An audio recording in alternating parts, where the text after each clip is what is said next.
Bonjour Éric Revel.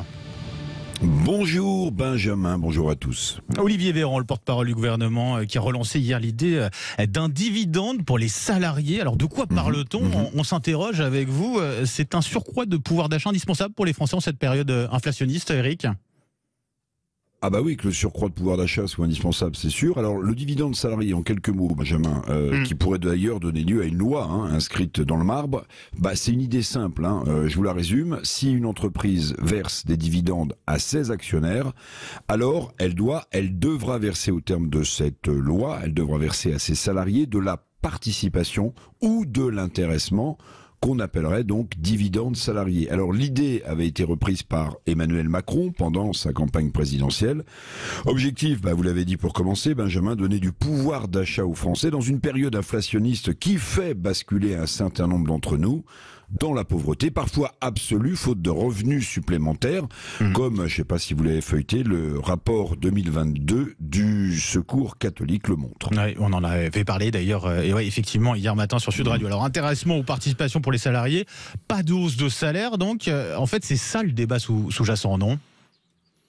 Oui, là, c'est tout le débat. Hausse des salaires, comme le réclament bon nombre de salariés ou de syndicats, ou prime, je l'appelle prime, sous forme d'intéressement ou de participation pour les salariés. Alors, côté avantage pour la hausse des salaires, c'est clair, une hausse des salaires, par définition, elle est acquise, définitivement.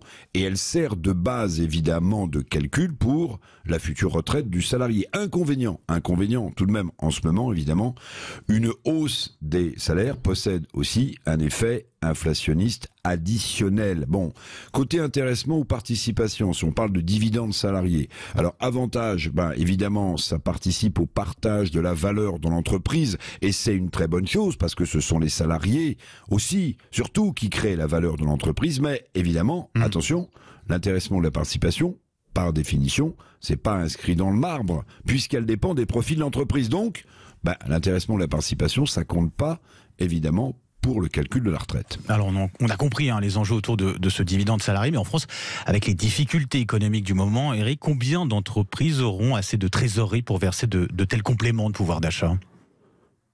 Vous avez raison, c'est l'autre débat, c'est l'autre question. D'abord, il faut rappeler que le tissu économique français, ce sont surtout des PME et des TPE, à 95%. Dans notre pays, ce ne sont pas les groupes du CAC 40 qui créent de l'emploi, ce sont bien les PME ou les TPE. Alors, quelle entreprise parmi les plus petites, les moyennes entreprises ou parmi les plus en difficulté pourront réellement verser un dividende salarié à leurs collaborateurs ? C'est toute la question. Non, on a l'impression que ce dividende salarié, c'est une vision un peu tronquée de l'économie. Ça sert plutôt les salariés des grands groupes, des groupes du CAC 40. Puis autre question, les super profits, Benjamin, qui ne sont pas taxés en France, comme on le sait, est-ce que ça donnerait lieu à des super intéressements ou à une super participation pour les salariés ? Voilà une autre question. Alors, intéressement, participation, le débat, il est ancien comme le gaullisme social, De Gaulle, qui le premier lança l'idée que les salaires devaient se partager aussi les fruits de la valeur créée dans une entreprise. J'y reviens un instant. Dans son rapport 2022, le Secours catholique, vous en parliez hier, estime que la moitié des ménages de notre pays disposent de moins de 5 euros par personne et par jour, une fois payées les dépenses contraintes.